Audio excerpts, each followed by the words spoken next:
Episode 6 is mainly to do with Bea and Frankie have finally convinced Jodie to reveal what's happened to her in solitary, and they have organised to take a complaint directly to the Ombudsman over the head of Ferguson. So Ferguson arrives and is blindsided by the news that this is going to happen. And I really don't think Jodie's up for it. She really needs Bea in that room, and when Bea doesn't turn up to the hearing and Jodie sees Ferguson, she completely falls apart and she can't do it, and she knows that she can't win and she's terrified. We start to really investigate the dark heart of Ferguson, the mind of a psychopath.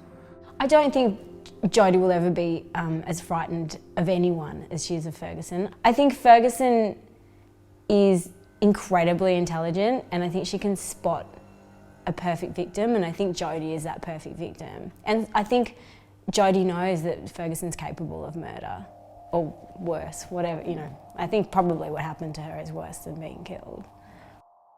I decided to have a romantic dinner with Rose to try and get back on her good side again. And it started off quite nicely. Rose goes out to the back to get more wood. She discovers a murder weapon. I go out there, panic reaction that I decided, okay, I've got to get rid of this, because if this has been planted here, someone is going to be knocking on my door very soon. All of a sudden, Detective Mears and his men come in, because he came in quite cocky thinking he was going to get this, he was going to find the murder weapon, but discovered there was nothing there.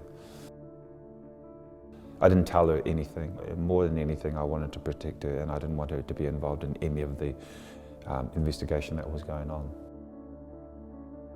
For Lizzie, she's reached her own dark place as well.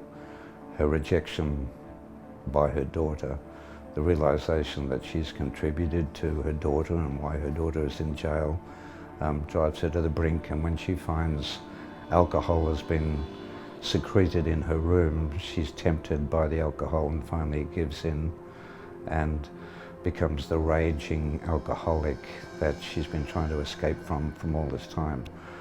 I think our sympathies are with her, but at the same time we share with Doreen, who is so angered by her actions that she rejects her as the carer for her child.